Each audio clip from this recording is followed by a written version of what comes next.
Good morning, kids. Welcome to Unimonks. Here we are dealing with the fourth chapter of your Fundamentals of Human Geography. Last की 3-4 videos में we completed the first 3 chapters of Unit 1 and 2. Okay. अब हम बात करेंगे Human Development की. Human Development as it is given in your NCERT and how you have to study it, what will be your approaches. Okay. तो ये जो human development का chapter है ना बेटा, this is more or less based on the human development report 2014. देखिए आपकी जो बुक है it has not been updated yet. तो हमें जो मोटा मोटा कवर करना है ये वही डेटा है जो हम 5-6 साल से कवर करते आए हैं. ठीक है, तो क्या बोला गया है इसके अंदर? ये ह्यूमन डेवलपमेंट रिपोर्ट किस चीज़ की बात करती है? ये बात करती है reducing vulnerabilities and building resilience. आपकी ना आधा मतलब इस लाइन में ही है. ठीक है, रिड्यूसिंग वल्नरेबिलिटीज. वल्नरेबिलिटी का मतलब क्या होता है? वल्नरेबिलिटी का मतलब होता है बेटा, it is a state when you consider yourself to be weak. For example, if you are weak, you can be easily led by the people who want to manipulate you. समझ रहे हैं आप? For example, एक बहुत छोटा सा example है जिसको हम कंसिडर करते हैं. If there is a leader out there, he has gone out for his campaigns, political campaigns. वो आपके पास आते हैं, they make fake promises and sometimes just for the sake of election वो ऐसा काम कर भी देते हैं. For example, if you will vote us, हम आपके लिए so and so amenities provide करेंगे. तो उन्हें पता है that we are weak. इस चीज़ को ऐसे कंसिडर करिए. उन्हें पता है कि we are weak, so we can be easy to lead. ठीक है, easy to lead. जो वीक होते हैं आप उनसे इजीली कोई भी काम करा सकते हैं. वल्नरेबिलिटी का मतलब ही ये होता है कि आप एक स्टेट में हैं जहाँ आप physically and mentally you are not prepared for something and because of your present state people are taking advantage of that. Take it as that. Okay. और रेजिलियंस का मतलब क्या होता है? देखिए बोला क्या है, building resilience, reducing vulnerability. Vulnerabilities को कम करने की बात करी गई है और रेजिलियंस को बढ़ाने की बात करी गई है. रेजिलियंस का मतलब क्या होता है? रेजिलियंस का मतलब होता है when you are strong, uptight, you are strong to face multiple situations. That is what is called resilience. Your resilience to say no. You get it? तो इसको अब हम लोग ह्यूमन डेवलपमेंट के कॉन्टेक्स्ट में पढ़ेंगे. ठीक है, हम इसे कैसे एसोसिएट कर सकते हैं ह्यूमन डेवलपमेंट के कॉन्टेक्स्ट में, दैट इज द अरीना जहां हम लोग फोकस करेंगे. चलिए, coming down to the second slide, हम इस चैप्टर में क्या क्या पढ़ने वाले हैं. हम इस चैप्टर में ग्रोथ और डेवलपमेंट के बारे में पढ़ेंगे. ग्रोथ और डेवलपमेंट के बारे में पढ़ेंगे हम इस चैप्टर में. ठीक है. दूसरा, हम की एरियाज ऑफ ह्यूमन डेवलपमेंट की बात करेंगे. तीसरा, हम हमारे जो 4 पिलर्स हैं ह्यूमन डेवलपमेंट के. See, if there is a building, ज़रूरी है कि उसकी फाउंडेशन स्ट्रॉन्ग हो. ऐसे ही कोई आपका एस्टैब्लिशमेंट ग्रो नहीं करता है अनटिल अनलेस उसकी जो ब्रांचेस हो, उसके जो पिलर्स हो वो स्ट्रॉन्ग हो. तो it gets very important here कि हम पढ़ें कि वो 4 कौन से पिलर्स हैं जो कि शेप करते हैं ह्यूमन डेवलपमेंट को. फिर हम बात करेंगे अप्रोचेस की. Approaches in terms of human development. ठीक है, हम उसे कैसे पढ़ें या क्या क्या अप्रोचेस हो सकती है जिसके थ्रू ह्यूमन डेवलपमेंट को हम शेप कर पाएँ. ठीक है. फिर हम लोग पढ़ेंगे human development index, very important.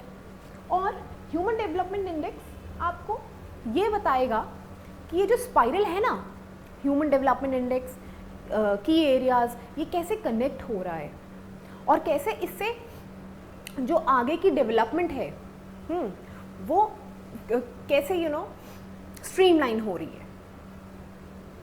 फिर हम लोग पढ़ेंगे human poverty index, very important. GNH is your gross national happiness. अच्छा, this is a different thing. इसमें हम हैप्पीनेस के बारे में पढ़ेंगे। यहाँ पे हम लोग अभी तक we were talking about development in terms of economy, development in terms of other key areas, पर जब when we'll talk about happiness ना, तो एक डिफरेंट चीज़ है, because here we are considering happiness, here we are placing happiness above all the aspects. और हम उन नेशंस की बात करेंगे जहाँ पे हैप्पीनेस को एक्चुअली कंसिडर किया जाता है एज अ डेवलपमेंट। तो और लास्ट में हम लोग इंटरनेशनल कंपैरिजन करेंगे। International comparison, for example, you are taking a group of 1 countries, at the same time you are comparing those country with other countries, for example group A, group B, like that. तो without wasting any further time, let's get started. अब इसमें क्या बोला है कि this chapter discusses the concept of human development as it pertains to nation. Human development ना बहुत तरीके की हो सकती है, पर हम इसे कैसे समझने वाले हैं वो नेशन के कॉन्टेक्स्ट में है, ठीक है। क्योंकि देखा जाए तो we people form a nation. तो considering this aspect of development gets you to a holistic view. समझ में आ रही है आपको? और जब वो आपके पास वो व्यू आ जाएगा तो आप समझ पाएंगे कि छोटे छोटे जो इंडिसेस हैं, छोटे छोटे जो एस्पेक्ट्स हैं, उनकी अंडरस्टैंडिंग भी अभी तक आपके दिमाग में क्लियर हो चुकी है। चलो ग्रोथ और डेवलपमेंट की बात करते हैं। कंपैरिजन हम करते हैं इसका। जब हम ग्रोथ की बात करते हैं ना, तो बहुत बारी ऐसा होता है ग्रोथ और डेवलपमेंट को हम कंफ्यूज कर जाते हैं। हम बोलते हैं ग्रोथ का मतलब भी बढ़ना है, डेवलपमेंट का मतलब भी बढ़ना है, पर ऐसा नहीं है। बढ़ना ही ज़रूरी नहीं है, ग्रो करने के साथ साथ डेवलपमेंट्स बहुत ज़रूरी है। ग्रो करने के साथ साथ क्वालिटेटिव चेंजेस बहुत ज़रूरी हैं, और वो चेंजेस विजिबल होने चाहिए, तभी उनको हम क्वालिटेटिव चेंजेस बोलेंगे। समझ में आ रही है आपको? जब हम ग्रोथ की बात करते हैं ना बेटा, तो it can be negative also and it can be positive also. For example, let's take this area A को 2010 से 2020 के बीच में देखते हैं। हम बोलेंगे, पॉपुलेशन की ही बात कर रहे थे इससे पहले, तो यही वाला एग्जाम्पल ले लेते हैं। हम बोलेंगे इस ए एरिया की जो पॉपुलेशन है ना, ये 10 सालों में 10 या 20 लाख बढ़ गई है, 10 या 20 लाख बढ़ गई है, तो हम इसको बोलेंगे पॉजिटिव ग्रोथ। हाँ, पर वहीं हम जब बात करेंगे ना कि इस स्पैन के बीच में ये जो पॉपुलेशन है कम हो गई है, 10 या 20 लाख कम हो गई है, टेक इट लाइक दैट, तो हम इसको बोलेंगे नेगेटिव ग्रोथ। पर क्या हम जब ग्रोथ की बात कर रहे थे, हम लोगों ने एक्शन एस्पेक्ट्स पे ध्यान दिया, क्वालिटेटिव चेंजेस पे ध्यान दिया? हम लोगों ने ध्यान दिया कि ये जो लोग बड़े हैं या ये जो लोग कम हुए हैं, इनके लिए जो रिसोर्स बेस था उसमें चेंजेस कैसे आए? इन लोग को हम लोगों ने फैसिलिटीज़ प्रोवाइड करी, इनकी हम लोगों ने कैपेबिलिटीज़ बढ़ाई, फैसिलिटीज़ प्रोवाइड करी। These are heavy terms I tell you, क्योंकि जब हम लोग बात करते हैं ना कैपेबिलिटीज़ बढ़ाने की, तो कोई भी इंसान समझेगा ठीक है एक नॉर्मल चीज़ है, we are talking about it, पर एक्चुअली इसका मीनिंग बहुत बड़ा है जो कि हम आगे कवर करेंगे। इतना बड़ा है कि इस बुक में स्पेसिफिकली मेंशन है वो फैक्टर्स, ठीक है। डेवलपमेंट की क्या बात है? डेवलपमेंट क्या है? ब्रिज बना दिया आपने, ब्रिज ऑपरेट होने लग गया। उस ब्रिज के कारण जो लोग पहले एक जगह से दूसरी जगह कम्यूट करते थे, for example a place to be place, वो ब्रिज बन गया, उसकी वजह से क्या हुआ? कम्यूटेशन ईजी हो गया। अब जहाँ पे आपको 2 घंटे का टाइम लगता था, वहाँ आपको 1 घंटे का टाइम लग रहा है because of that bridge. Life easy हो गई है ना? तो हम उसको डेवलपमेंट में काउंट करेंगे? हम कर सकते हैं। ऑपरेशनल है तो, काम हो रहा है उस पर तो, लोग जा रहे हैं, उनकी लाइफ इजी हो रही है तो। आप इसको इस तरीके से लीजिए, एक ह्यूमन बॉडी है, ह्यूमन बॉडी भी क्या, यू कंसिडर कैटरपिलर, हम बोलते हैं एक कैटरपिलर एक बटरफ्लाई बन गया, ग्रोथ हुई है, ग्रोथ हुई है, कैटरपिलर से बटरफ्लाई बनाए, ग्रोथ हुई है। ह्यूमन कंटेक्स्ट में बोलेंगे हम लोग, एक इंसान है वो धीरे धीरे धीरे धीरे बढ़ रहा है, ग्रोइंग स्टेजेस में है अपने, ठीक है। अब वो क्या हो रहा है, धीरे धीरे जैसे ग्रो कर रहा है, तो हम लोग बोलेंगे डेवलपमेंट का क्या मतलब है, डेवलपमेंट का मतलब है जब उसकी ग्रोथ स्टंट ना हो, ठीक है, वो अपने एज के हिसाब से ग्रो कर रहा हो, मैलनरिश ना हो, ठीक है, न्यूट्रिएंट डिफिशिएंसी ना हो, ठीक है, हम जहाँ पे फ्रीक्वेंट इन्फेक्शंस ना हो, इम्यूनिटी ज़्यादा स्ट्रॉन्ग हो, हम इसको बोलेंगे डेवलपमेंट। इसको इस तरीके से लीजिए, हम इसको बोलेंगे डेवलपमेंट। अब आपको समझ में आया ग्रोथ और डेवलपमेंट के बीच का डिफरेंस क्या होता है, ठीक है। यहाँ पे बात करिए, जो ग्रोथ है ना, एनसीईआरटी हमेशा टू द पॉइंट बात करता है और बहुत इजी, बहुत बड़े कॉन्सेप्ट को बहुत समराइज करके उसको बहुत इजी बना देता है। यहाँ पे बोला है क्वांटिटेटिव ग्रोथ है, क्वांटिटेटिव का मतलब क्या है, क्वांटिटेटिव का मतलब है उसको हम काउंट कर सकें, उसको हम काउंट कर सकें, पॉजिटिव है नेगेटिव है, ग्रोथ है भैया, पॉजिटिवली बढ़ रहा है नेगेटिवली घट रहा है, but there's a growth, you can see something happening, no, there's no stagnancy, something is happening, either it is going up or it is going down, but something is happening, that aspect is not ignorable. Second, we talk about positive and negative signs. It can be measured in terms of positive and negative signs. This is what we studied here, the example we took, okay. Development की बात करेंगे तो हम बोलेंगे it is qualitative change. Qualitative का मतलब क्या है, क्वालिटेटिव बहुत भारी वर्ड है, क्वालिटेटिव का मतलब है कुछ चीज़ जो विजिबल है, क्वालिटी है उसके अंदर, विजिबिलिटी है, you can see and you can grasp, हाँ, you can conclude that something good has happened, that is what is development. It is a very thin line difference between growth and development, but if you get that thin line difference, it will be super easy for you kids.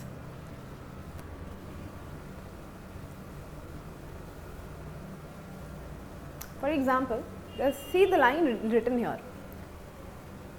X एक जगह की condition है, अभी आज से 20 साल बाद उस कंडीशन में कितना इंक्रीमेंट हुआ, कितनी पॉजिटिविटी आई, कितनी इंक्रीज हुआ, जब हम इन एस्पेक्ट्स को काउंट करते हैं ना, तो हम डेवलपमेंट की बात करते हैं। रिक्वायर क्या है इसके लिए, डेवलपमेंट की रिक्वायरमेंट्स क्या है, पॉजिटिव चेंज होना चाहिए, चेंज हो तो पॉजिटिव हो, negative won't be considered as development, as simple as that, ठीक है। Positive change in quality versus positive growth. What is positive growth, what is positive change? Positive growth will confine to only growth, but when we talk about positive change, we are directly talking about the development aspect. So here it is, positive growth. It is written in the NCERT very clearly that positive growth doesn't always lead to development. Okay, so now I think we are very much clear on this aspect. Let's move to the other one. Okay, पहले क्या होता था ना बच्चों, हम development कैसे count करते थे, वही बात है, we human beings are materialistic organisms. तो हम क्या करते थे, इकोनॉमी बढ़ रही है ना किसी नेशन की, तो हम बोलते थे ओहो हो the GDP is growing, I am very sure the development is there, GDP is growing, if economy is doing good, we start comparing it with the development. ऐसा नहीं होता है, और ये क्योंकि बहुत मटीरियलिस्टिक था, ठीक है, अगेंस्ट द ह्यूमन प्रिंसिपल, तो what we did, we shifted the focus. इससे पहले क्या था, हमारे दिमाग में टर्म्स थी, हेल्थ, एजुकेशन, हाँ, रिसोर्सेज, ये सारी चीज़ें हमारे दिमाग में थी, but it was only in the 80s, late 80s and 90s that we realised that someone has come up with the concept, और उन्होंने अपनी बुक में उसको, अपने काम में उसको इजीली मेंशन किया है, सो मच सो कि जो यूएन है ना, it is very much impressed by it, so much so कि वो जो उनका काम है उन्हें ह्यूमन डेवलपमेंट इंडेक्स फॉर्म करने में भी मदद करेगा, ठीक है। तो now when we talk about human development index, what indicators we are taking, that is very much important. Those indicators which we are taking now to measure HDI is very much based on the ideas, ठीक है, which you know developed in the 80s and 90s, जो कि किसके द्वारा दिए गए थे, महबूबुल हक and Amartya Sen. So it was only in the 80s and 90s that they established a ground. They established a ground through the work of these two Asian economists called named Mehboob ul Haq and Amartya Sen. Very important, you will get to know this. मतलब पहले मोटा मोटा हमने अभी तक क्या पढ़ा, economy की बात करते थे, पैसे के टर्म्स में तोलते थे, पैसा ज़्यादा है, डेवलपमेंट ज़्यादा है, बस खत्म. धीरे, हालांकि हमारे दिमाग में बहुत पहले से ये आइडियाज़ थे, किसी के दिमाग में भी होगा कि डेवलपमेंट का जो है ना, हम जब बात करें तो सिर्फ ये पैसे तक ही कन्फाइन नहीं होना चाहिए. यहाँ पे जो मेजर एस्पेक्ट्स हैं, for example quality of life, opportunities, freedom, ये हमारे दिमाग में बहुत पहले से था, पर ये 80s और 90s में पॉपुलर हुआ. इन किनके काम की वजह से, इन दोनों के काम की वजह से, ठीक है. This is mentioned in your NCERT. Concept of, अब देखते हैं कि इनका काम क्या था, क्यों हम इन्हें पढ़ रहे हैं, why it is so important to know what they wrote, ठीक है, and why UN adopted these principles, ठीक है. Concept of human development by as written by Mehboob ul Haq. Okay, so he is the person who introduced it formally. He is the person who introduced it formally. Described human development as a development that enlarges people's choice and improves their life. Now what is he talking about? He is saying कि there must be a focus on developing opportunities. There must be a focus on enlarging people's choice. जब हमारे पास 10 चीज़ें सामने हैं, A, B, C, D, E, F, G, H, जब हमारे पास 10 चीज़ें सामने हैं, हमारी चॉइस बढ़ जाती है. We can pitch this, we can pitch either A, either B, either C, D, E, F, whatever we want. But when those things are limited, for example, if you have 2 choices only, you have to choose from A and X, तो क्या है, confine हो गया ना, है ना. तो या तो आप A को चुनोगे या तो आप X को चुनोगे. पर वहीं पे जब अरीना इतना बड़ा है, चूज़ करने के लिए इतनी सारी चीज़ें हैं, तो क्या होगा, लाइफ इजी हो जाएगी, और इजी ही नहीं होगी, लाइफ ब्यूटीफुल हो जाएगी, ठीक है. तो इन्होंने बोला है it's about enlarging people's choices and this will improve their lifes. Improvement कैसे, चॉइसेस ज़्यादा हो गई है ना, चॉइसेस ज़्यादा हो गई हैं, चीज़ें डिफरेंट आप पिच कर सकते हो. आप क्या कर रहे हो, आपको पता चल रहा है कि आपकी लाइफ इससे ईजी हो जाएगी, क्योंकि आपके पास ऑप्शंस हैं टू चूज फ्रॉम, ठीक है. ओके, हमने इसमें क्या करा, we kept people as a centre of development. All development की बात करते हैं तो वैसे भी we are talking in terms of human development only. तो यहाँ पे इन्होंने पहले हमारा इंडिकेटर्स अलग थे, हमारे इंडेक्सेस अलग थे. अब हम लोगों ने ह्यूमन को ले लिया, अब हम लोग ह्यूमन सेंट्रिक बातें कर रहे हैं, वही ना. एनलार्जिंग चॉइसेस, improving opportunities, ठीक है, and by those opportunities you're directly indirectly affecting the lives, huh? And your lives are getting beautiful, your lives are getting transformed. That is what is development. So now you have choices. और ऐसा नहीं है कि stagnancy है choices में, stagnancy नहीं है choices में. You can choose multiple things. For example, you have one mindset at a time, और उस माइंडसेट के कारण आप एक चीज़ चूज़ कर रहे हो. ऐसा हो सकता है 2 साल बाद आपका माइंडसेट बदल जाए और आप उसके हिसाब से कोई दूसरी चीज़ चूज़ कर रहे हो. तो ऐसा है कि चॉइसेस भी स्टेगनेंट नहीं है, चॉइसेस भी चेंज हो रही हैं. और आप उस चेंज के चक्कर में अपने आप को भी अडेप्ट कर रहे हैं, ठीक है, कहीं ना कहीं। गोल ऑफ डेवलपमेंट क्या है? Creating condition where people can live meaningful life. Meaningful life, what is meaningful life? Meaningful life हम किसको बोले, मतलब क्या, मतलब when we talk about meaningful life ना, these are the components of meaningful life. When you are living healthy, हाँ, when you are living healthy, when you have freedom, when you have opportunities to develop yourself, when you have certain goals and you want to achieve them and you're working for them and ultimately you are getting to them। समझ में आ रही है कैसे interconnected है? Healthy life, healthy का मतलब क्या है? कुछ भी कर सकते हो, समझ में आ रही है? मेंटली भी प्रिपेयर्ड हो, you are mentally healthy, you are physically healthy and you are ready for anything. That also reduces your vulnerability sir and ma'am, ठीक है? तो living healthy is important and it is also a component of meaningful life। opportunities to develop talents, अब क्या है, अब आपके पास opportunities हैं, choices ही इतनी ज़्यादा हो गई हैं, आप किसी को भी पिच कर सकते हो, अपॉर्चुनिटीज़ हैं आपके पास। For example, if you want to be a doctor, you can pursue that stream. If you want to be an engineer, you can pursue that stream. तो उससे क्या होगा, आप अपने गोल्स फुलफिल कर पाओगे या नहीं कर पाओगे, not just in terms of profession sir and ma'am, but other things. Participation, जब आप साउंड हो जाओगे ना, इतना पढ़ लिख जाओगे, तो क्या होगा, वो आपके पार्टिसिपेशन में, आपकी लेवल ऑफ एनर्जी में रिफ्लेक्ट होगा। Participation in society is very important because it defines your role in the society and trust me, when you have a good role in society, it gets you to a very good place, not just personally but for other people also।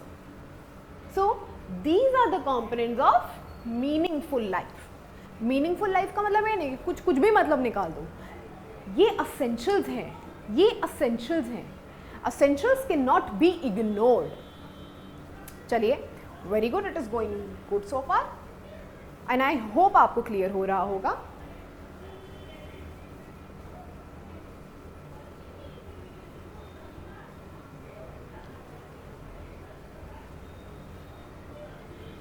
Okay। I know ये थोड़ा blur है, I took it from NCERT। तो ये जो do you know वाला section है ना, हम लोग क्या करते हैं, बहुत बारी इग्नोर कर देते हैं, पर जिन पर्सनालिटीज़ के बारे में स्पेसिफिकली मेंशन है बुक में, इट गेट्स वेरी इंपॉर्टेंट कि हम उनके बारे में पढ़ें, हम जानें उनका क्या योगदान रहा है और उनके योगदान को किस किस ने कैसे कैसे अपनाया है, बहुत ज़रूरी हो जाता है। So doctor Mehboob ul Haq and professor Amartya Sen were close friend। You sometimes you don't have to include these things, but just in case, just for the general information, they were close friends and have worked together under the leadership of Mehboob sir to bring out the initial human development reports। ये human development reports लाने का काम किसने दिया इनको? इनको काम दिया गया by United Nations only। Both these South Asian economists have been providing an alternative view to the development। इन्होंने बोला डेवलपमेंट की बात मत करो, ह्यूमन सेंट्रिक हो तो बात करो डेवलपमेंट की। ह्यूमन सेंट्रिक पर्सपेक्टिव ले आए, बहुत अच्छा काम करा इन दोनों ने। सो एक और चीज जो इसमें इंपॉर्टेंट मुझे लगी है, डॉक्टर हक, तो मैंने बोला कि डू यू नो हम इग्नोर कर देते हैं, हमें पढ़ना चाहिए, बहुत ज़रूरी है, पर कभी कभी ना ऐसे बॉक्सेस जो हम इग्नोर कर देते हैं ना, इनसे बहुत अच्छी इन्फॉर्मेशन आती है। अभी तक हम लोग we were talking about Mahbub sir and his works, now we will get to know about Amartya Sen also. Amartya Sen का क्या योगदान था, अमर्त्य सेन के क्या पर्सपेक्टिव्स थे, अमर्त्य सेन के क्या आइडियाज़ थे। अमर्त्य सेन बोलते थे कि जो इंक्रीज इन फ्रीडम है ना और जो डिक्रीज इन अनफ्रीडम है, ये ह्यूमन डेवलपमेंट को शेप करता है। ये बोलते थे कि he saw an increase in freedom or decrease in unfreedom as the main objective of development.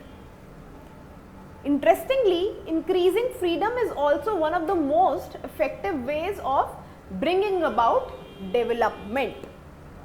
क्या समझ में आया? He kept freedom as the main objective, as the main aspect. Freedom है तो development है. चलो, तो that now that we are clear with both the works, you know, जो इन लोगों ने अभी तक करा, जो for example we discussed what Mehboob ul Haq did. Now we have also discussed what were the contributions of Amartya Sen. So now it's better that we move ahead. Okay, that we move ahead. अब हम बात करेंगे बेटा की areas of human development की. कौन कौन से की एरियाज हैं? अभी तक हम क्या पढ़ रहे थे? Freedom, opportunities. अरे बहुत भारी भारी वर्ड हो गए ना, समराइज कर देते हैं. और NCERT is very good at summarising. आपका आधा काम कम हो जाता है, specially this new NCERTs. When we talk about health, we take it as an indicator. भी वही बात हो रही थी ना, हेल्थ मीनिंगफुल लाइफ में जब हम बात कर रहे थे तो हेल्थ पहली चीज़ थी, पहला इंडिकेटर था मीनिंगफुल लाइफ का. तो क्या यहाँ पे हम लोग जब एस्पेक्ट्स की बात कर रहे हैं तो हम उसको भूल जाएंगे? नहीं. तो we kept health as the first indicator. Second, we kept the level of education. Third is the resources. Resources मतलब रिसोर्सेज क्या होती है? कोई भी चीज़ आपकी लाइफ को ईजी कर लेता है. For example, if you're driving a car, that is also a resource, you know. It is getting you to some destination, है ना. You are reading a book, that book is also a resource, है ना. You have this pen, even this pen is a resource, sir and ma'ams. This pen is a resource because of this pen I am able to, you know, make this thing understand. Okay. Suitable indicators have been developed to measure each of these aspects. अब aspects की बात कर ली तो indicators के बारे में भी बात करो. एस्पेक्ट्स का मतलब है माइलस्टोन सेट कर दिया है, तो उसके इंडिकेटर्स के बारे में बात करना ज़रूरी है ना. वेरी इंपॉर्टेंट, क्योंकि वो बताता है the degree of development. Degree of development जानना इज़ वेरी इंपॉर्टेंट कि क्या you know what is the state of development. Are we actually developing or not?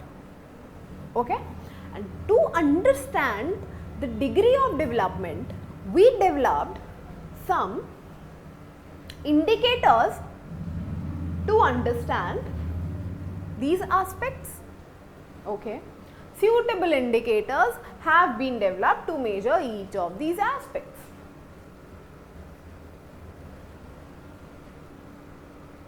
Okay, next slide.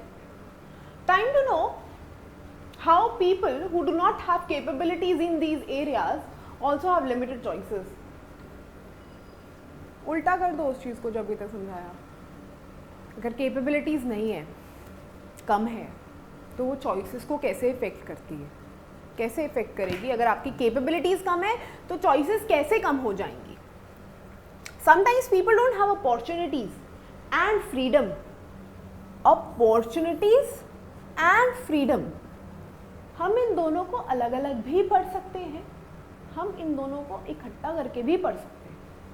Opportunity, freedom है तो opportunities हैं, अपॉर्चुनिटीज है तो freedom है. ठीक है. So sometimes people don't have the opportunities as well as the freedom to make basic choices. उनके पास अपॉर्चुनिटीज नहीं है, फ्रीडम ही नहीं है कि वो बेसिक चॉइसेस भी मतलब अपनी जो है वो शेप कर पाएँ या बेसिक चॉइसेस ले पाएँ. फॉर इसका रीज़न क्या है? पहला, inability to acquire knowledge. Inability to acquire knowledge, साक्षरता नहीं है ना, तो आपकी अपॉर्चुनिटीज अपने आप ही कम हो जाएंगी. स्कूल गए ही नहीं कभी तो कहाँ इंजीनियर और डॉक्टर बनोगे सर? वो स्ट्रीम्स जो आप चूज़ करोगे, फॉर एग्जांपल या आप चूज़ करोगे कि मुझे एक पर्टिकुलर डोमेन में जाना है, आप वो कैसे कैसे इमेजिन कर सकते हो अगर आपको बेस ही नहीं है, आप स्कूल गए ही नहीं कभी। देखा, इनएबिलिटी टू एक्वायर नॉलेज। और इसका रीज़न क्या था, इसके पीछे का रीज़न क्या है कि शायद आपको फ्रीडम ही ना हो। For example you are a girl child, एक नॉर्मल सा एग्जाम्पल ले लेते हैं। For example you are a girl child from a very remote place of India, ठीक है, और वहाँ पे you are not getting the opportunities also, और फ्रीडम तो है ही नहीं, freedom your parents are not letting you out, ठीक है। पहली चीज़ वो अपॉर्चुनिटीज़, क्योंकि I am talking about the remote area. हालांकि these days government is ensuring कि सबको एक अच्छी एजुकेशन मिले, क्वालिटी एजुकेशन मिले, उनका फोकस है इस चीज़ पे। पर अगर हम बात करें तो ऐसी भी कोई जगह है जहाँ पे स्कूल्स ही नहीं है, एजुकेशनल सेटअप्स ही नहीं है, तो वहाँ पे क्या होगा, अपॉर्चुनिटीज़ नहीं है, साक्षरता नहीं है, फ्रीडम नहीं है, साक्षरता नहीं है, दोनों एस्पेक्ट्स आपको समझा दिए गए हैं, ठीक है। इनएफिशिएंसी ऑफ इंस्टीट्यूशन, जब हम इनएफिशिएंसी ऑफ इंस्टीट्यूशंस की बात करते हैं ना, तो हम ये कैसे समझेंगे, हम इसको समझने के लिए गवर्नमेंट का एग्जाम्पल ले लेते हैं। We don't have any grudges with the present government or the past government. It's just that हमें inefficiency efficiency समझानी है, तो we are just taking this aspect. Inefficiency of institution की बात करें तो हो सकता है government, for example, government is not coming up with certain policies, जहाँ पे जो आपके गवर्नमेंट स्कूल्स हैं उनका इंफ्रा हो गया, उनका बुक्स वगैरह या उनकी स्टेशनरी की बात करी जाए, तो आपकी ना इनएफिशिएंसी वहाँ रिफ्लेक्ट करती है कि आप बेसिक एक इंफ्रा ही नहीं प्रोवाइड कर पा रहे हैं जहाँ पे लोग आके पढ़ पाएँ, है ना। मटीरियल पॉवर्टी इज इनइग्नोरेबल, नहीं आप इग्नोर कर सकते। अगर कोई इंसान गरीब है तो उसके लिए बहुत बहुत ज़्यादा डिफ़िकल्ट है कि वो बाहर जाए और एजुकेशन सीख कर पाए, समझ में आ रही है, या बाहर जाए हेल्थ एक्सपेंडिचर पे खर्च कर पाए, वो नहीं कर सकता है, वो रिलाई करेगा तब गवर्नमेंट पे। And these day government is focusing कि अच्छी एजुकेशन मिल जाए irrespective of your material stability. Social discrimination का वही एग्जाम्पल ले सकते हैं जो मैंने आपको वो बताया, वो लड़की वाली बात कि there is a girl child, she is living in a remote area, तो it gets very very difficult for her because her parents are reluctant to send her outside.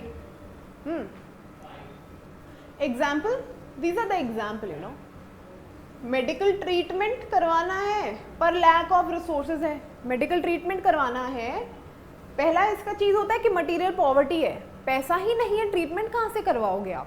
दूसरा है लैक ऑफ रिसोर्सेज, आप इसको infra के terms में समझ सकते हो, इनएफिशिएंसी ऑफ इंस्टीट्यूशंस के टर्म में। अभी कोविड में रिसेंटली क्या हुआ था, कोविड में हमने ये चीज़ समझी कि हम इंश्योरेंस तो दे रहे हैं, हेल्थ इंश्योरेंसेस तो बांट रहे हैं, पर क्या हम लोगों ने इंफ्रा पे ध्यान दिया? नहीं दिया। इंश्योरेंसेस हम बहुत पहले से दे रहे हैं, ठीक है, पर इंफ्रास्ट्रक्चर में हम नहीं काम कर रहे, जस्ट बिकॉज हम लोगों का इंफ्रास्ट्रक्चर अच्छा नहीं था, तो हमें सेकेंड वेव में हमारी ग्राउंड रियलिटी समझ में आ गई। But now we have learned from our mistakes and we are growing, and not just growing, we are developing. Okay,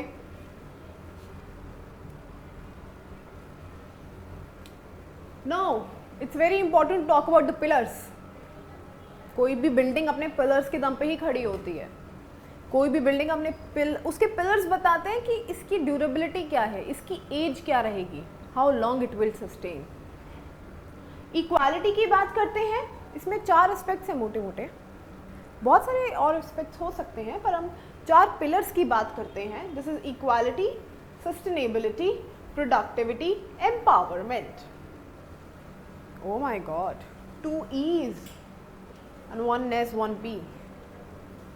Equality, empowerment, sustainability, productivity. Equality की बात करें तो equality कैसे? Equality मतलब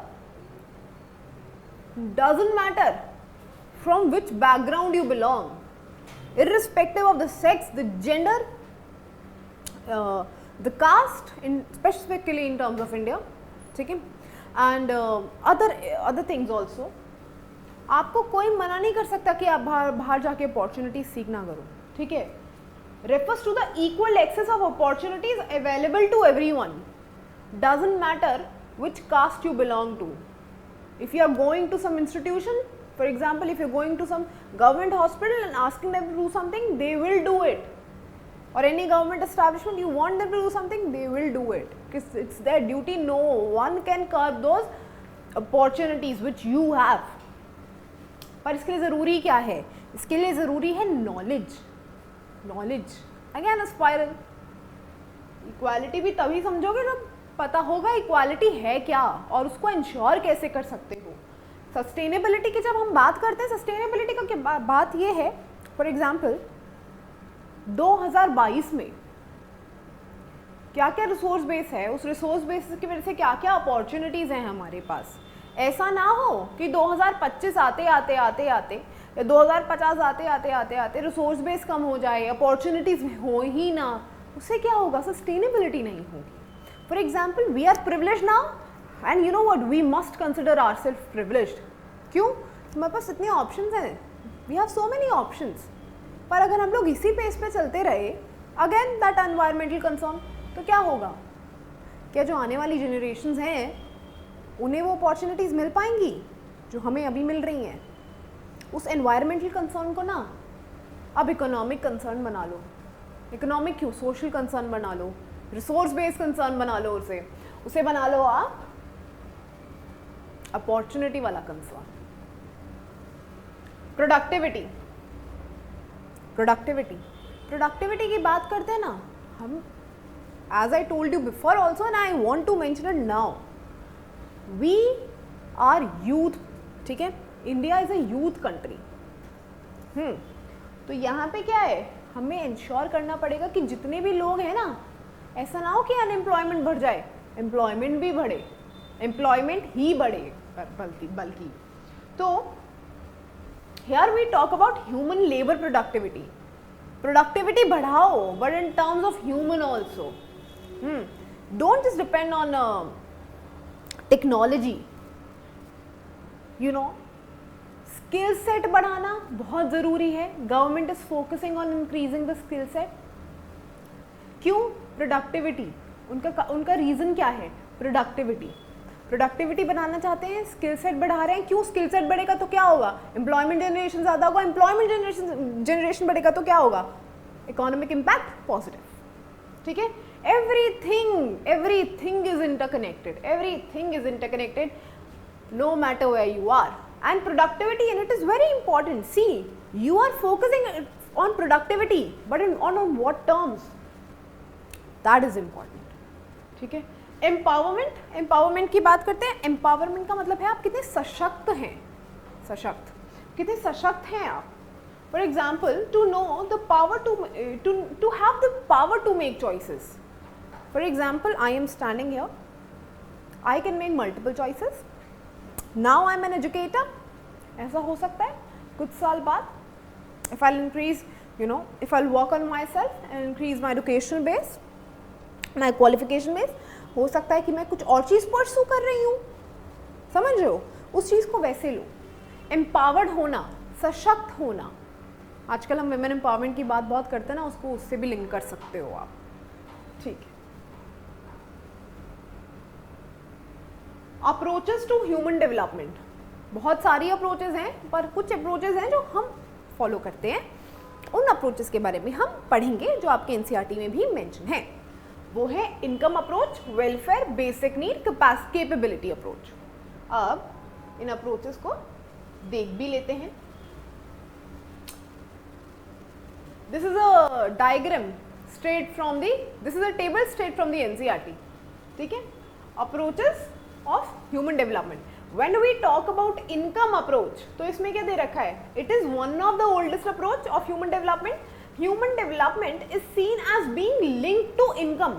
जितनी income होगी ना, old क्यों है? मैं क्या बता रही थी शुरुआत में आपको, हम कंसिडर करते थे इकोनॉमी बढ़ रही है, डेवलपमेंट बढ़ रहा है। It is so here when we are straightly talking about income approach, हम बोलते हैं it is one of the oldest approach. First thing, second thing, it is directly link to income. Income बढ़ रही है, development है, the idea is that level of income reflects the level of freedom. Level of income ज़्यादा है, level of freedom ज़्यादा है। आप इसको इस तरीके से लीजिए, when you are no more dependent on your parents, when you are earning for yourself, तो ऐसे बहुत सारे आप फिर financially independent नहीं होते हो। आप धीरे धीरे ये चीज़ रियलाइज़ करते हो कि आप सोशली भी इंडिपेंडेंट हो रहे हो। आप अपने डिसीजंस जो अभी तक आपके पेरेंट्स आपके लिए लिया करते थे, अब आप ले रहे हैं अपने लिए। तो इनकम बढ़ रही है तो क्या हो रहा है, फ्रीडम भी तो आ रही है ना, फ्रीडम आ रही है। और ह्यूमन फ्रीडम आ रही है तो क्या है, ह्यूमन डेवलपमेंट क्या हो रहा है, बढ़ रहा है। इस तरीके से हम इनकम अप्रोच को पढ़ते हैं। वेलफेयर अप्रोच की जब हम बात करते हैं ना, तो वेलफेयर अप्रोच में हम ह्यूमन बींग्स को एज अ बेनिफिशियरी लेते हैं, ह्यूमन बींग्स को एज अ बेनिफिशियरी लेते हैं। इससे अभी रिसेंटली न्यूज़ में था ना फ्रीबीज की बात, पार्लियामेंट में बात चल रही थी कि हम इतनी फ्रीबीज को है जो हमें कर्ब करना चाहिए, समथिंग समथिंग, ठीक है। तो फ्रीबीज के बेनिफिशियरीज कौन है, we the common mass, right. तो क्या है, तो इसको वेलफेयर, वो फ्रीबीज क्यों दी जा रही हैं, just to ensure welfare, right, welfare ensure करने के लिए। तो क्या है, this approach looks at human beings as beneficiary और targets of human developmental activities, ठीक है। The approach argues for higher government expenditure on education, health, social, secondary। बोले भैया जो ये कौन करेगा welfare ensure? If there is a government, it is the duty of that particular government to ensure welfare. And how it's going to ensure welfare? Again, through expenditure on health, education, social secondary activities, and there's a list. Okay. यहाँ पे हम लोगों ने बोला है, यहाँ पे हम लोगों ने गवर्नमेंट का एस्पेक्ट तो देख लिया, पर जब हम लोग कॉमन मास की बात करते हैं, when we talk about people, तो we are taking them as beneficiary instead of taking them as participants. ये दोनों चीज़ें should go hand in hand. If you are participating, you are also beneficiary, but here we excluded the participation part and the major focus was on beneficiary only. So human being was considered a beneficiary, ठीक है।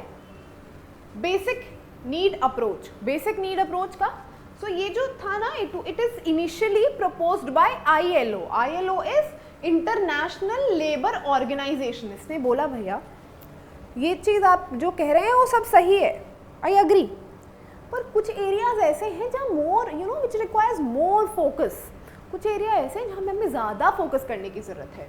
For example health, education, food, water supply, sanitation, housing. घर नहीं है तो कैसे रहेगा कोई इंसान, सैनिटेशन नहीं है तो कैसे उसकी हेल्थ इंश्योर करोगे, एजुकेशन नहीं है तो अपॉर्चुनिटीज़ नहीं होंगी ना आगे जाके, इस तरीके से। Now when we talk about the fourth approach, that is the capability approach, हम इसमें बात करते हैं अमर्त्य सेन की। The approach is associated with professor Amartya Sen, building human capabilities in areas of health, education and access to resources is the key area of increasing human development. यहाँ पे हम जब कैपेबिलिटीज की बात कर रहे हैं तो हम अपने की एरियाज की बात कर रहे हैं। तो आई थिंक इन सब अप्रोचेज में से जो सबसे ज़्यादा स्ट्राइकेबल है आपके लिए वो ये वाली अप्रोच है, क्योंकि के एरियाज हम इससे पहले पढ़ चुके हैं। चलिए ह्यूमन डेवलपमेंट इंडेक्स की बात कर लेते हैं। ह्यूमन डेवलपमेंट इंडेक्स क्या है? ह्यूमन डेवलपमेंट इंडेक्स क्या है? Human development index is used to measure how development has improved human life. Development हो रही है और उस डेवलपमेंट से ह्यूमन लाइफ कैसे इन्फ्लुएंस हुई है, उस डेवलपमेंट से ह्यूमन लाइफ पे क्या क्या इफेक्ट्स आए हैं। That is why we use human development index. Purpose ही ये है इसका, ठीक है। इंडिकेटर्स की हम लोग बाद में बात करेंगे। अब ह्यूमन डेवलपमेंट इंडेक्स के बारे में पढ़ लेते हैं। It ranks the country based on the performance. Index है, इंडेक्स की बात करेंगे तो of course we have to consider all the aspects. तो ranks the countries based on the performance in the key areas कौन से, again key, so you know so many times we are hearing these words, key areas, health education resources, आपको ये अभी तक याद हो जाना चाहिए क्योंकि यही है जो आपकी इस चैप्टर का बेस फॉर्म करता है. ranks the country on based on the performance in the key areas which is health, education, access to resources. अच्छा, रैंकिंग कैसे बेस होती है? 0 से 1 तक के स्कोर पे, ठीक है. For example ranking are based on the score between 0 and 1 that country earns from its record in the key areas. For example अब हम इसको समझेंगे कैसे. This is 0, this is 1. A country है जिसका 0.298 समथिंग है, ठीक है, स्कोर. वहीं पे देयर इज अनदर कंट्री जिसका 0.988 स्कोर है. तो हम बोलेंगे and consider this country to be X, हम बोलेंगे जो एक्स है ना, एक्स HDI में अच्छा कर रही है. Human according to the human development index X country is doing good because the score is close to 1. If the score is close to 1, again I am emphasizing, if the score is close to 1, you will take it as a positive change. Okay? हम बोलेंगे X is doing better. X का human development is better. People are living good life in X country. ठीक है, चलिए assessment की बात कर लेते हैं. हेल्थ की जब बात करेंगे किस चीज़ से असेस करेंगे उसको? हम बोलेंगे लाइफ एक्सपेक्टेंसी एट बर्थ कैसी है. हेल्थ की बात करेंगे तो हम लोगों ने we took this life expectancy as birth as an indicator, ठीक है, to assess health. So whatever indicators we are taking because we want to assess those particular aspects. For example, we took literacy rate to understand if knowledge circulation is there or not. We took purchasing power to assess resources. Now let's understand. Health की बात करेंगे तो life expectancy at birth. Life expectancy at birth का मतलब क्या है? जितने बच्चे पैदा हो रहे हैं उसमें से कितने सक्सेसफुली सस्टेन कर रहे हैं अपनी लाइफ को, ठीक है. फॉर एग्जाम्पल कितने लोग पैदा होने के टाइम पे ही मर गए, कितने लोग पैदा होने के टाइम पे जीवित हैं और आगे भी वो जीवित ही हैं, ठीक है. तो ये होता है life expectancy at birth. Knowledge की बात करें तो हम लिटरेसी रेट, साक्षरता, ठीक है, ग्रॉस एनरोलमेंट रेशियो. अब नॉलेज की बात करते हैं तो एनरोलमेंट पढ़ना बहुत ज़रूरी है, एनरोलमेंट का समझना बहुत ज़रूरी है. फॉर एग्जाम्पल कितने बच्चे हैं और कितने बच्चों में से कितने बच्चे जो हैं वो स्कूल रोज़ जा रहे हैं, स्कूल में उनका एनरोलमेंट हो रखा है. एनरोलमेंट मतलब उनकी भर्ती हो रखी है, तो स्कूल में रोज़ जा रहे हैं. एनरोलमेंट से क्या पता चलेगा कि नॉलेज बेस कैसा है, ज़्यादा है या कम है. रिसोर्सेज की बात करें तो परचेजिंग पावर. अब मैम ये परचेजिंग पावर क्या होती है? बहुत बड़ा वर्ड है. परचेजिंग पावर होती है, हम बोलते हैं, like I will give you a good example. हम बोलते हैं US में $1 में एक कोक आ रही है, हाँ, वहीं पे इंडिया में US का $1 इंडिया का कितना हुआ?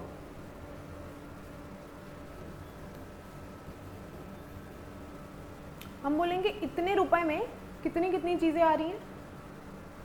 क्या इतने रुपए में हमारा चिप्स के 2 पैकेट्स आ रहे हैं? क्या इतने रुपए में हमारी एक कोक भी आ रही है? तो परचेजिंग पावर किसकी ज़्यादा हुई? इंडिया की परचेजिंग पावर ज़्यादा है. परचेजिंग पावर ज़्यादा होगा क्या मतलब क्या? कम पैसे में इसको ऐसे देखा जाए ज़्यादा चीज़ें मिल रही हैं आपको, ठीक है.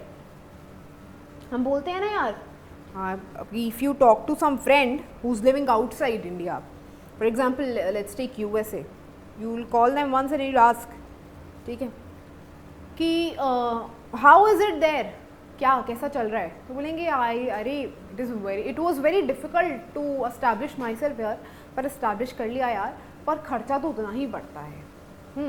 Life is not so easy here. और वहीं पे हम इंडिया के टर्म्स में बोलेंगे, अगर एक इंसान यहाँ 25,000 भी कमा रहा है ना, तो 25,000 में भी उसकी 20 चीज़ें हो रही हैं, वहाँ पे वो 20 चीज़ें की जगह 10 चीज़ें हो रही हैं। That is purchasing power, purchasing power, ठीक है। तो वेटेज हम इसके कैसे बोलते हैं? वेटेज हम तीनों डायमेंशन की कैसे लेंगे? For example if we are taking health, तो that is 1/3. If we are taking education knowledge, that is also 1/3. If we are taking resources, that is also 1/3. So combine the three, you will get a whole sum 3/3. If there is a 3/3, a country is doing good. But if there is a 1/3, there is a scope of improvement, definitely. Because you are focusing here on one thing, but you are neglecting the other two aspects, which are also very important. And you know, this is one of the shortcomings with the HDI. ये distribution की बात नहीं करता है, ये indicators की बात कर रहा है, एस्पेक्ट्स की बात कर रहा है, पर ये डिस्ट्रीब्यूशन की बात नहीं कर रहा है, वो इसका एक शॉर्टकमिंग है. The closer the score to the again the thing I told you, the closer the score is to 1, the greater the human development. HDI measures attainments. Attainments का मतलब क्या? अभी तक क्या क्या प्राप्ति हुई है आपको. For example HDI measures attainments. It reflects what has been achieved in the key areas. Health में कितना अचीवमेंट है आपका, नॉलेज में कितना अचीवमेंट है आपका, और रिसोर्स में कितना आपकी अचीवमेंट है, वो सारी चीज़ें यहाँ पे हम कंसिडर करते हैं. Again that thing, not reliable. पूरी तरीके से रिलायबल क्यों है? ऐसा नहीं है कि it is not reliable, it is partially not reliable. Because it doesn't talk about the distribution, you see. अच्छा, इंडिया के टर्म्स में, इंडिया के कंटेक्स्ट में बात कर लें क्या HDI की, कि कौन सी, मतलब लेट्स, ये थोड़ा मैप वर्क ना, क्योंकि ज्योग्राफी है, इट गेट्स वेरी इंपॉर्टेंट कि आप डिपिक्ट करते रहें कि कौन से एरिया का HDI ज़्यादा है, कौन से एरिया का HDI कम है. तो इंडिया के टर्म्स में बात कर रहे हैं अभी फ़िलहाल हम. तो इंडिया के टर्म्स में जो HDI है कम, वो कौन सी जगह का है? छत्तीसगढ़ और उड़ीसा का जो HDI है it is low. But when we talk about Kerala, vice versa, Kerala का HDI ज्यादा है. तो the highest HDI in the country Kerala, lowest HDI in the country Orissa and Chhattisgarh. Okay okay. Indicators of human development की बात कर लेते हैं. इंडिकेटर्स ऑफ ह्यूमन डेवलपमेंट की जब हम बात करते हैं, तो पहली बात तो क्या है, ह्यूमन डेवलपमेंट इंडेक्स ही अपने आप में इंडिकेटर है, ठीक है. फिर हम देखते हैं लाइफ एक्सपेक्टेंसी. देखो, जो चीज़ें हमने अभी तक पढ़ी हैं, इन्होंने सबको क्या कर दिया है, एक साथ मिला दिया है.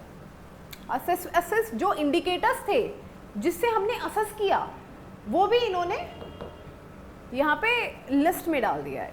For example, we took literacy as you know, to assess if knowledge is actually there. We took life expectancy as at birth to assess if health is actually there. ठीक है. तो हम लोगों ने क्या अभी यहाँ पे इसको इंडिकेटर्स में डाल दिया. Human development index, life expectancy, infant mortality rate, maternal mortality rate, sorry slip, life expectancy, infant mortality rate, maternal mortality rate, adult literacy rate, percentage of population below poverty line, per capita GDP, etc. You know, this happens when you are talking for a long time. For example, I've been teaching for last 1 hour. So this happens, this slip of tongue, very common. Okay, तो अभी तक हम लोगों ने क्या क्या पढ़ा और अभी तक हमारा क्या क्या रह गया. हम लोगों ने HDI तक कंप्लीट कर लिया है. इस पूरे चैप्टर का एक बहुत छोटा सा पोर्शन है जो कि हम कल करेंगे, तो उस पोर्शन को भी अभी देख लेते हैं हम क्या क्या रह गया है. We have completed HDI measurement. Now we will be dealing with HPI, GNH, international comparisons. And to know more, you have to wait for the next lecture. Thank you. Thank you all. Now it's time to say goodbyes. Bye-bye.